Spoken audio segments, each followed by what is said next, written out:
Hello and welcome to our new module on the paranormal. And as you can see from the pictures, we've reached the alien unit. So it's time. I promised you aliens, you're getting aliens. Honestly, I think the alien discourse is actually some of the most interesting stuff going on right now in pop culture, with people kind of actively being religious in a way that is not, well, religious. And I'd like to think that after the next couple of courses, you're never going to think about people talking about aliens or Bigfoots in the same way. So let's get started. So Kripal starts by talking about light orbs. Now, throughout the history of the world, people have encountered and reported encountering these sort of like balls of light that they would interact with. So this isn't new in any way. Similar records are found throughout history. One scholar, in fact, made a study of 400 instances that have been previously not written about of interaction with these light orbs. So what are the three things that he found about them are that the lights and these light forms are usually encountered when a person is in a time of crisis, or they are in a critical state in the world, or there's a bunch of unease around their lives. These light orbs are overwhelmingly benign. They're generally good, and that they push people toward a new spiritual or creative direction in their lives. So, but what are they after all? What are these light orbs that people are seeing? Well, it could be all sorts of stuff. I mean, traditionally, you would say they're angels and demons. I mean, that's when you read about angel encounters and to some degree demonic encounters, you read about bright, vast lights in the same way.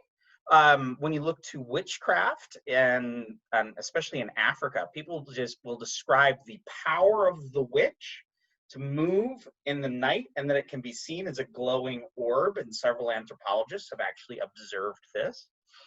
And you also see these glowing orbs, people encounter them right around the times they see UFOs, also around Bigfoots, which is interesting. There's an interesting overlap between Bigfoot and UFO sightings that hopefully we'll get a chance to get into a little bit more.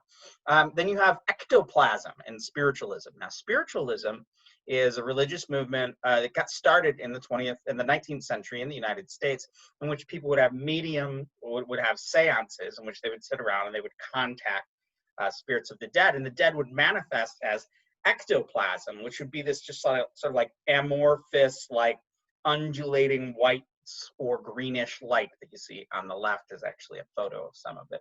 And it was able to be, we have lots of recorded instances of it. So the question is, were the photographs of something that actually happened, or is it, a malfunctioning of the photograph?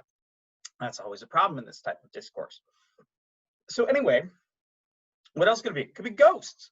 I mean, let's not forget that the three magi who met Christ on Christ's birth, they followed a star or an orb of light in the sky that took them there. So I don't think it's too far to say that these orbs of light overlap in all of these different instances. There's been an uptick in people reporting interactions with these orbs of light. I just grabbed these three pictures off the internet. I would argue that digital photography captures these orbs of light as dust on the lens, or refraction on the lens, especially when you're shooting in low light. Nobody ever gets a picture of these glowing orbs that are during the daylight. So I think most of this is digital photography. Lord knows, people tell me about it all the time. People are forever showing me pictures like, oh, look, I got a picture of this orb of light when I was at this Indian temple. I showed the pujari, and he looked at me and said, oh, that's a ghost. It's clearly a ghost. Or, oh, that's a god. That's clearly a god. I look at it and I go, boy, that's dust on your lens. Now, just because some orbs or some UFOs may be revealed to be tricks of light or hoaxes doesn't disqualify them from being studied. I'm more interested in why people are interested in these orbs of light, why they think they are something more, and how they think that they are something more when I look at these three photographs right here and I just see dust on a lens. So people around the world and throughout history have encountered these lights. There's no denying that. They report it. So the question is, what's going on? So people interpret these orbs according to their own cultural context. The phenomenon themselves are not unambiguous. I mean, you're seeing an orb of light. If it's something that's actually there and you're witnessing it, it doesn't help you interpret. You don't hear a voice that says, this is the orb of light, I am a ghost. I mean, there's There's no real clear way to interpret an orb of light, so people interpret them according to their cultural context. It's a ghost. It's a spirit. It's God showing me something. It all depends on where you're at. So the phenomenon themselves, just as orb of light, we don't know what they are. They are almost present in ways, it's almost as if they present themselves in a way that refuses to be easily explained. And that's what a lot of this paranormal is. It's stuff. There's something that happens. What it is, we don't know. It seems like when people start saying it's actually aliens, or people say it's actually just, splotches of dust, that's when we lose the point. So my point in this lecture is really to say, don't try to explain this stuff, but look at how people make meaning of it. So what are these things doing? Are they messing with us? That's another big question. Is the paranormal in general messing with us? Is Bigfoot just can't be seen on a photograph? Is that because he's messing with us? Are the aliens so hard to pin down because they're messing with us? Are these orbs of light really resistant to any type of clear interpretation because they're messing with us? I always like to go back to, are we being messed with? Anyway, so something is happening. Folks are interpreting this in multiple ways depending on their context, but the something behind that experience is not easy to explain by any means. This is sort of the same conclusion with UFO encounters and especially alien abductions. Something has happened. What it was, we don't know. And most of the ufologists that I find really interesting are the ones that say it's probably not aliens, but we don't know what it is. But something is going on. So throughout this module, in fact, I'm going to argue that most of what we are studying can't be proved or disproved clearly, but the experiences are definitely real. People are having experiences, and those experiences are used to make sense of the world, just as people use religion to make sense of the world. The material and the mental are not as easy to divide as folks seem to think they are. So paranormal as dirt. Remember, we talked about dirt as something that is out of place. So we're going back to Margaret Mead here. Dirt is also something that challenges purity codes. So first off, we have this word paranormal. What does it mean in the first place? Well, paranormal is derived from a French term. The Oxford English Dictionary says that it is designating supposed psychical events and phenomena such as clairvoyance or telekinesis, whose operation is outside the scope of the known laws of nature or of normal scientific understanding. So something happens, but we don't understand it. So telekinesis is moving things with minds. Clairvoyance is knowing the future or precognition, realizing something before it has actually happened. Jeff Kripal gives this definition of paranormal, a term referring to mind over matter events that are thought to be natural, but still beyond the modeling of contemporary science. So people, when they're talking about the paranormal, people that study this extensively will say, this is natural, we just don't get it. So even the term para means beyond and normal means normal. There's another term called the supernormal, or phenomenon that are beyond normal, that are exceptional, that are extraordinary, but not necessarily religious or supernatural. I'll get into that in a second. Finally, we have parapsychology, which is a type of academic study that is, for the most part, not readily accepted. It's getting more accepted these days. After all, I'm talking about it right now in a world religions course. Parapsychology, para means beyond, and psyche or psyche means the spirit or the mind. So this means something that parapsychology is studying things that are beyond the normal state of mind. Now, in fact, the paranormal is a term that was used to replace supernatural. The supernatural was thought to be something that was spiritual in nature, but the paranormal, in fact, says that, and when they study the paranormal, they're looking to understand these unexpected experiences and events, but not to give them religious meaning. So initially, such phenomena that are considered paranormal were thought to be the exteriorization of human emotion, especially human agitation and sexual conflict or trauma. So you have poltergeist, which means in German, the noisy ghost. These are ghosts that throw stuff around, smash your pots and pans, they go crazy, they make a lot of noise. Well, poltergeists, when people were really started studying them, they argued that they were the manifestation of pubescent sexual conflict. So they found that there's a cluster of poltergeists. When you see this phenomenon of the poltergeist, the noisy ghost, they're almost always in the presence of usually a female who is coming of age sexually, who's going through puberty. And the idea is that it's like all that sexual awakening energy. It's causing everything to go crazy. So the goal in studying the paranormal originally is to find a non-spiritual reason for an extraordinary event and to go beyond usual materialistic understandings or material understandings of these phenomena. I will argue that I'm going to sneak religion right back into it. But you're never going to hear me really say it's from God. Yeah, okay. So what are paranormal studies? Well, the paranormal has been a category for a long time. There are lots of studies. The few of them are academic. You can find a lot of writing about the paranormal in non-academic sources, such as pulp sources. What do I mean by pulp sources? I mean books that are printed very cheaply, so your paperbacks. Due to this sort of materialistic bend of the academy, there's been little scholarly attention paid to paranormal, even in religious studies. If you see this picture above, it's from the classic movie Ghostbusters, and you can see him testing telepathy. So Dr. Venkman there is holding up the cards and trying to get the people to be able to guess what the symbol is. And then there's a wonderful moment after this where the guy on the left starts guessing properly, but Dr. Venkman is constantly giving him electric shocks and telling him he's wrong. And then when the guy yells at him, he says, I keep your money. I don't want to do this anymore. What are you even studying? And Venkman actually says, I'm studying the effects of negative reinforcement on psychic abilities. So he flirts with the woman on the right, even though she's getting everything wrong. And he kind of abuses the guy on the left. And the more he abuses him, the more correct answers he starts getting telepathically. Anyway, so that's I love the movie Ghostbusters. It's wonderful. And I liked the remake too. I thought it was delicious and delightful. I enjoyed it very much.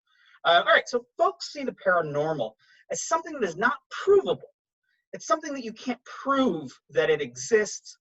Arguably, you can't prove that it doesn't exist, but you can't like look at material reasons for why the paranormal works. And a lot of folks will say, since you can't prove that it exists, it's not worthy of studying. I would say, I mean, come on, we can't prove God exists, but God's worth taking a look at. Kripal notes often, so our author, Jeffrey Kripal, that in the physics department, things have gotten exceptionally weird. If you start looking into quantum mechanics, you have spooky motion at a distance, multiverses, or spin, where an electron will be positive or negative only depending on whether you're looking for it to be positive or negative. So the sciences have gotten exceptionally strange, but the humanities have not made that shift as well. The humanities have become almost more materialistic. I'm a fan of materialistic understanding of the paranormal and of the religious just in general, because I don't want to do theology. I want to describe what's going on when people are doing religion. Jeffrey Kripal really wants to bring up this idea of the paranormal is normal, the paranormal is real, and that if we look to modern science, we can see that, you know, our material world is a lot stranger than we would even think. So Kripal argues that if you're reading a bunch of quantum physics, you're going to see a reality in which you could have these paranormal events by location or appearing in two places at the same time. Seems easier to believe if you believe in a multiverse. Okay, I personally think proving the paranormal is real or unreal is an uninteresting question. Whereas looking at the discourse and the language around paranormal is instructive about humans, human culture, and religion. So the paranormal becomes like dirt, as I said before. It's anomalous, it's out of place, it's hard to understand. When I say dirt is something out of place, that means that, you know, we have dirt in the garden, we have soil in the garden, but inside in the kitchen it becomes dirt. So the paranormal is something that doesn't make a lot of sense. Thereby, we want to avoid it. It's outside of the purity code of science. The paranormal tends to be more common as well in times of personal and societal crisis. This being so, you could argue that studying the paranormal is in fact dangerous. Kripal will also note, then we'll talk about this in a second, that when telepathy happens, it's usually around It's about negative or agitating content, and it happens in times when people are really agitated, when there is an oncoming death or a really rough time. So you can't just go into a lab and get people emotionally agitated enough to have the type of context where paranormal events usually happen. We see that, in fact, humans have this sort of sixth sense, which is the empowered religious imagination. The imagined and what's going on in the imagination can influence the real world, or it reveals some truth about the real world. The imagination can materialize stuff in life. Your mental attitude can affect the world. Throughout religious discourse, folk describe the imaginal, or something that's imagined but real at the same time, and there are innumerable religious stories about this. In fact, one ceremonial magician told me one time that it was harder to deny the existence of the supernatural after spending a few hours lying on his floor talking to something that couldn't be observed. I've had a number of magicians tell me that when they do conjuring, what they'll do is they have a specific sort of spell that they use, and then they write a symbol for the entity that they want to contact. And in my experiences, there's something happens when you get done and it works. The room feels different. Sometimes you'll see these little squiggly something around. You get a change. You can feel a presence there.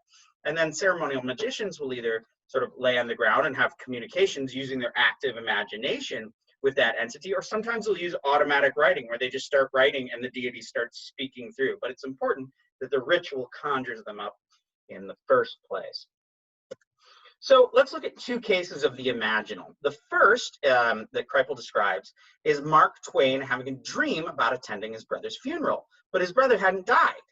A few weeks later, his brother dies, and when Mark Twain, the famous American humorist and writer, attends the funeral, his brother is dressed exactly as in his dream and has the exact same flowers as in his dream. So he somehow had a vision of the future that could not be denied. And the other story we have is, Kripal just calls it the wife knew. A woman gets a call in the middle of the night that her husband has been injured in an accident, and she says, well, did you get his body yet? And they're like, what did you say? And she describes exactly where the accident happened and knows that he had died. There was no way she could have known that.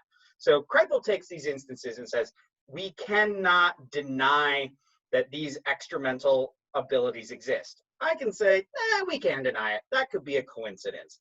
For him, it's beyond coincidence. For me, I'm not so sure. I'm not really convinced that any of this paranormal stuff is real. But the discourse about it sure is. In fact, these are not just Western notions.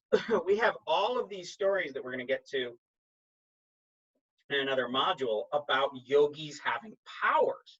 So throughout Indian history, we have here's a simple one. We have the power of the Durdrishti, the power to see at a great distance. So to see without one's eyes even being there. So that sure sounds like clairvoyance to me. What about synchronicity? Have you heard of this term? This synchronicity is when two things happen at the same time without any apparent connection. Now, Mark Twain writes about cross letters, in which he would write a letter and not send it, but then within a week, somebody would write to him proposing the exact same thing he had proposed to them, and saying somehow there's a mental connection there. Another idea about synchronicity is that it is the co-occurrence of mental and material events that have no clear causal connection, but are experienced as being meaningfully related. All right, telepathy and telepathos. So telepathy is thought to be communication of thoughts and images from one mind to another, or even mind reading. So tele means at a distance or from far away, like telephone. And pathos means suffering or affect or emotion. So sharing or projecting pain at a distance or emotion at a distance is what we're getting at with telepathy. It's more than just sharing thoughts. The contents around telepathy are almost always traumatic, such as knowing someone will die. The contexts are around trauma and death. So telepathy has been studied, but it's never been convincingly proven in a lab environment. There was actually quite a bit of study of this at Duke University in the 1930s to the 1960s. However, at Duke, they had a problem in which several stage magicians snuck in to be research subjects and basically like faked through sleight of hands all this psychic phenomenon. And and the researchers were like, oh, yeah, it's actually happening. So the critique often there is that these researchers really wanted it to happen so bad they were taken in. Okay, since telepathy is usually found in times of high stress and surrounding trauma, it could never really be studied in a library. That's something to remember. Veridical hallucination. This is what Kripal's talking about with the imaginal. So you might be dreaming, or you might have a vision, or you might have something active in your imagination, but then that dream or vision comes true, or it reveals an important truth. In this sense, you can imagine something, but you can also gain truth from that imagination. So if you foresee someone's death, and then they die in that exact same way, it is a veridical hallucination. Veridical meaning true, hallucination being something that's tricking your eyes or seeing something that's not actually there. In fact, people who are telepathic often describe an influx of spiritual energy. They feel spiritually energized. So it's more than just they see something, but they feel this. They feel something spiritual. They'll say something's coming through. I can feel that there's an entity or a god or some sort of spiritual energy that's working through this idea. I mean, after all, what is a vision, a dream, a daydream, or even a guided meditation? These are actively imagined and engaged practices. How could they affect the world? We know that meditation changes the mind, makes more people calm, makes people have a more positive experience in their lives. So clearly the mind can change things, definitely can change oneself. The history of magic, in fact, when you look especially at magic in the Western world, but in the East as well, is using imagination, whether that is with or without accompanying rituals, in order to change the world. The key tool of the magician is not the wand, but the mind. Remember that we talked about sex magic earlier, and what that is focusing one's will on some specific thing, some goal, some change, something that you want. Then you have an orgasm connected to that, and that's thought to change the world.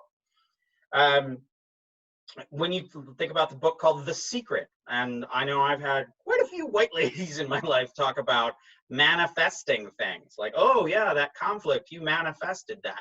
Or think about people with their vision boards, where they make a poster of all the goals they want, and that's supposed to bring it about. I mean, in fact, prayer changes the world. And what is prayer but an active imagination and a mental practice? So in the imaginal, we have a both and model. And I like this model in religious studies. It says that the imaginary can also be veridical, that the material and the mental are connected, and you don't want to reduce either side as being just mental or just material. Try to have both and in any situation. All right, to the UFOs. So Kripal argues that we need to not just look at academic or scholarly sources on the paranormal. We can look into the realm of popular writing. He says what these popular writers, and we'll meet a few of them in a second, might not have in academic rigor, they legitimately have in genius and in creative thought. So first off, I want to talk about monsters for a second. So monsters and aliens are an extension of our understanding of the monster. I pulled up these classic universal monsters here. Monsters are good to think with for a number of reasons. They're liminal, they're in between. Think of a werewolf who is man, bear, and wolf, wolf. They're between the case.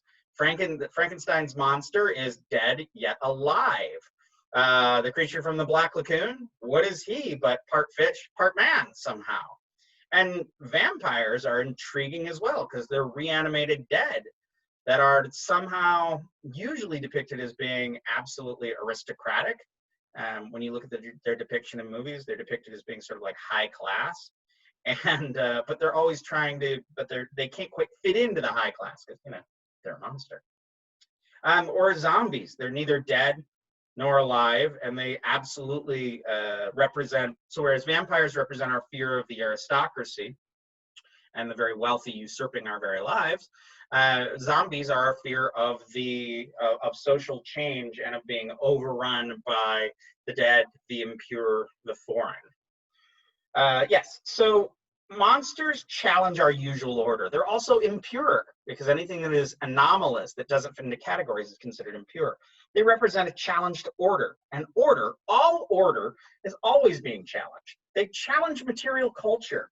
Some monsters, like Dracula, show occult versions of technology. So if you read about the telepathy in the Bram Stoker's Dracula, you can see that it's really modeled almost on the technology of the time, which was the telegraph, which was the newest thing.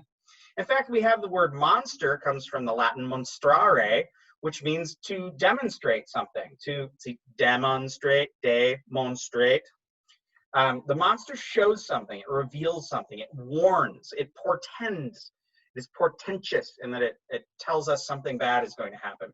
When folks see monsters, from Bigfoots to the Mothman that we read about, they're often showing up in times of great danger. Now, while monster studies in the academy might study literature about monsters, who studies actual monsters? Well, let's think about aliens as monsters for a minute. So there's two strands of ufological research. Ones that focus on the lights in the sky and are they aliens and are they real? And other people that talk about alien abductions. We have a guy named John Keel who did some very important early writing on ufology. And he argues that the UFOs are materialization of our cultural imagination that is steeped in the Cold War and in sci-fi. So we're worried about Russians and we're worried about little men from the moon in our sci-fi. So when something happens, we code it that way. However, when you study the contactees himself, Keel eventually says, this discourse of the lights in the sky being aliens kind of goes away. So if you really want to understand it, you have to talk to the people who have been contacted, even the people who have been abducted by these aliens. So just like studying religion to prove the truth or falsehood of doctrine is not very productive. I mean, if you're doing religious studies to figure out if there is a God or not, good luck on that one. When we study religious people, what they think, what they do, it reveals insights into religion and religions. In fact, Keel argues that the UFOs are our neighbors from another planet, but they're also imaginal, the active imagination that is also reflecting of something that is actually happening, as I said before. Keel argues that they're from a different space-time construction, but the question is then, what are they doing here? Are they us in the future? Are they humans in another state? Or are they something really, really different from us that are crossing over into our world? Can we trust them? John Keel said, no, absolutely not. Jeffrey Kripal and Whitley Strieber, often when they talk about this, say, are the aliens just messing with us? Why don't they just show themselves clearly? Why don't they reveal themselves? Are they messing with us?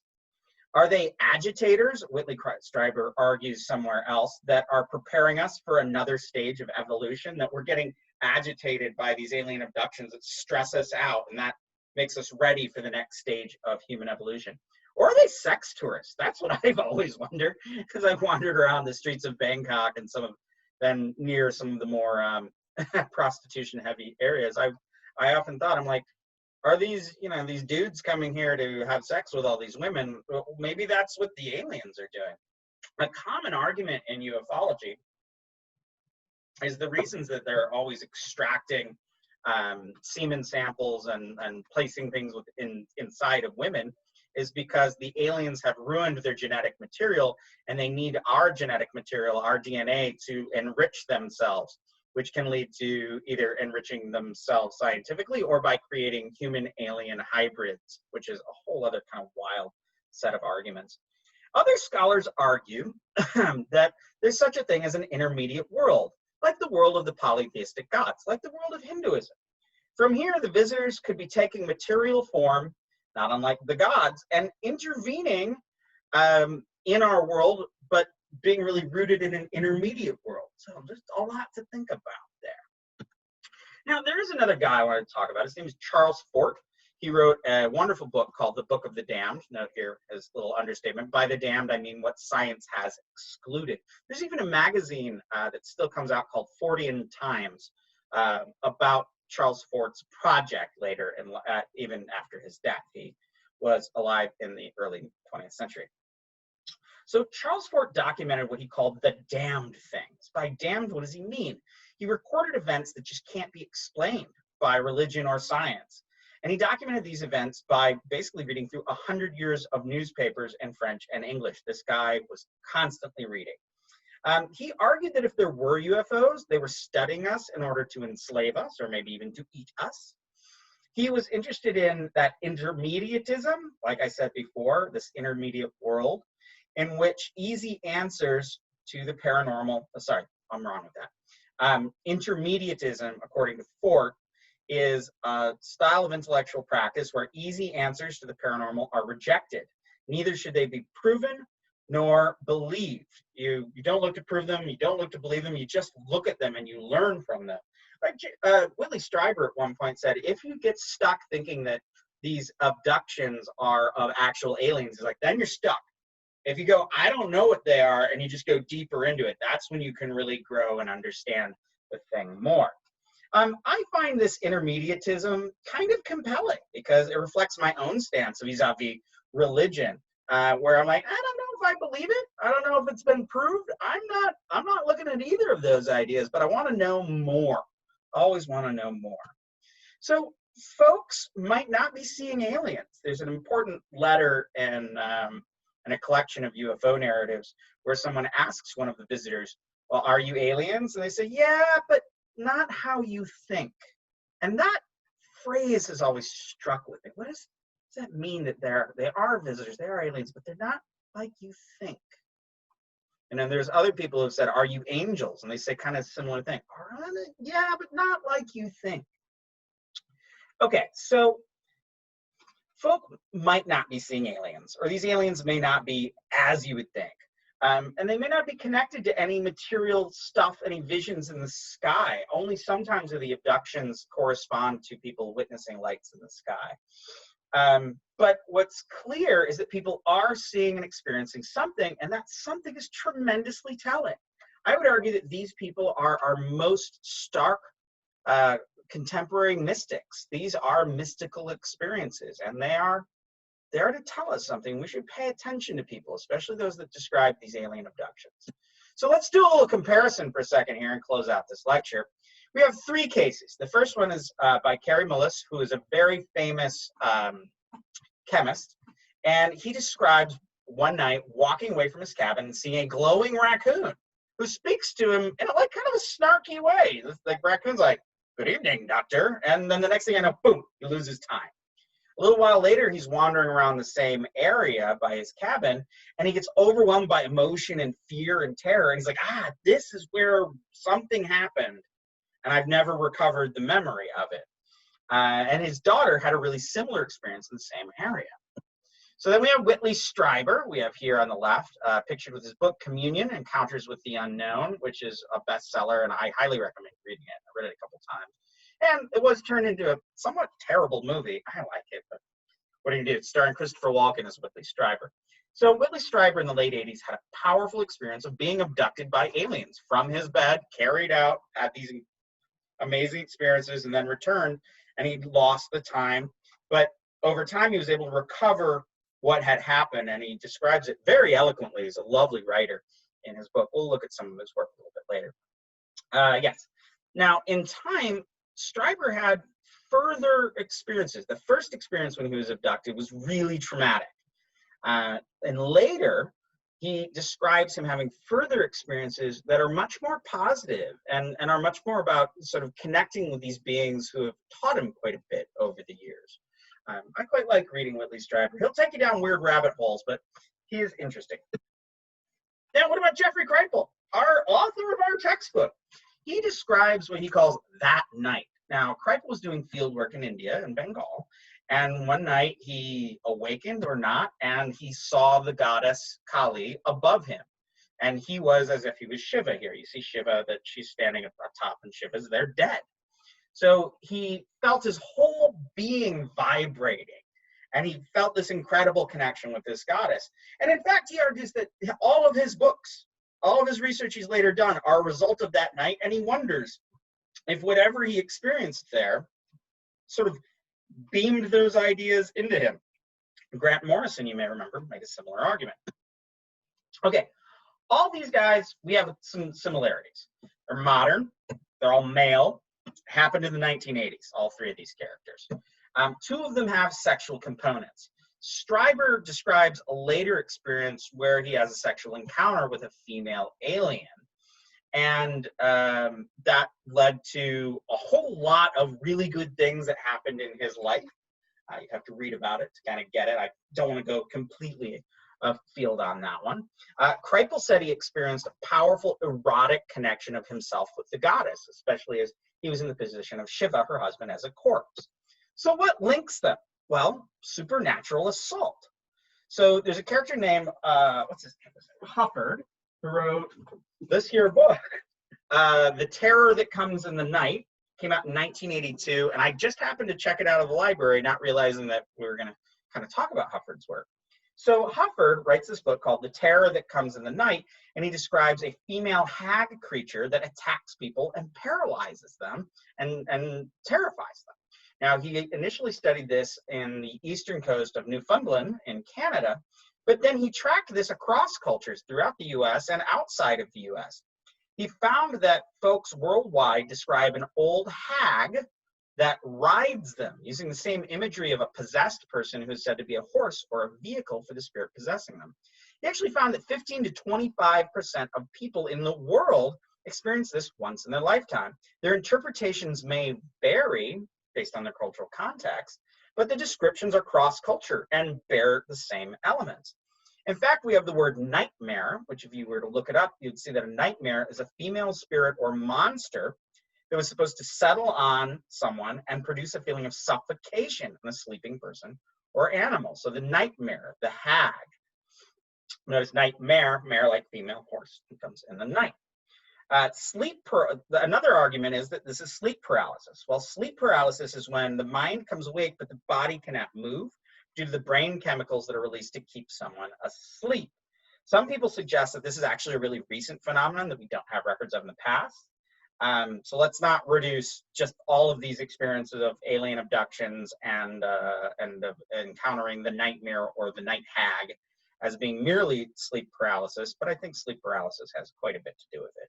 And Hufford is one to say that he's even said later in his work that he's like, yeah, it could be sleep paralysis, but it's not just sleep paralysis. If it was just sleep paralysis, we wouldn't see some of the other overarching factors that are common. In fact, all the events that we described today, our three events of Kripal, Stryber, and Mullis, describe these events happening at night. Kripal and Stryber were both in bed when they experienced these when they experienced the vision and the abduction. And in fact, people are usually in bed when they have these experiences, to the point that John Keel, when he was first writing about them, called them bedroom invaders. The two most common places for abductions are in the bed or in a car. In fact, Betty and Barney Hill are a couple. He was black, she was white. It was in the 1960s, I believe, where they were coming home from a civil rights event, and they were abducted in their cars, and they lost like 3 hours of time.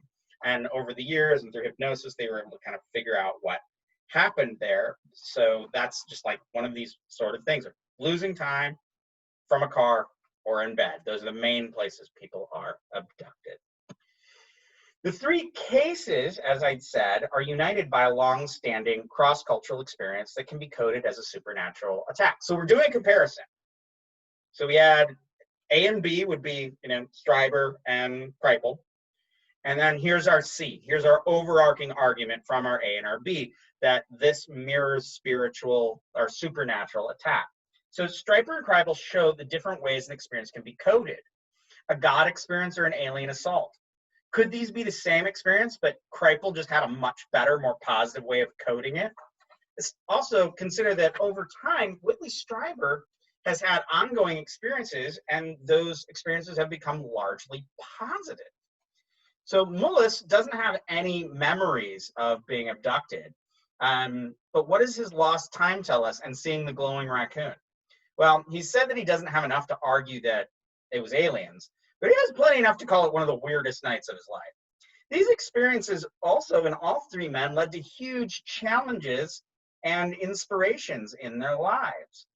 I would call this active religion. These are stories of revelation and angels and demon encounters. This is the stuff of religion, encountering the other. So can we posit that these are all the same experiences by the nature of us all being humans and us all sharing consciousness? So at the end, when we're looking at these alien abductions, the paranormal, we're looking at cultural history. We're learning about our culture. We're learning about our world. We're learning about our culture that's outside of the academic books. I mean, you're not going to read Martin Heidegger writing about alien abductions, but once you open yourself up to talking about the paranormal, I would honestly say it makes for great conversations. I mean, even if you're just hanging out in a bar, talking to people about the paranormal, they tell you a lot about themselves and their worlds when they tell you about these entities and these experiences. This is stuff on the edge. I mean, it's very much on the edge of our culture and the edge of our discourse, and it's getting out there in your thought. And I think the best way to understand sort of our cultural structure is by getting as out of it as possible. So what do alien abduction stories tell us about our culture? One friend of mine continually argues that it's not aliens. People are having a memory of birth. So, you know, they describe suddenly seeing light, suddenly having all your orifices probed, like as they do when a baby comes out of its mother, cutting the umbilical cord, all of that. He's like, it's birth trauma.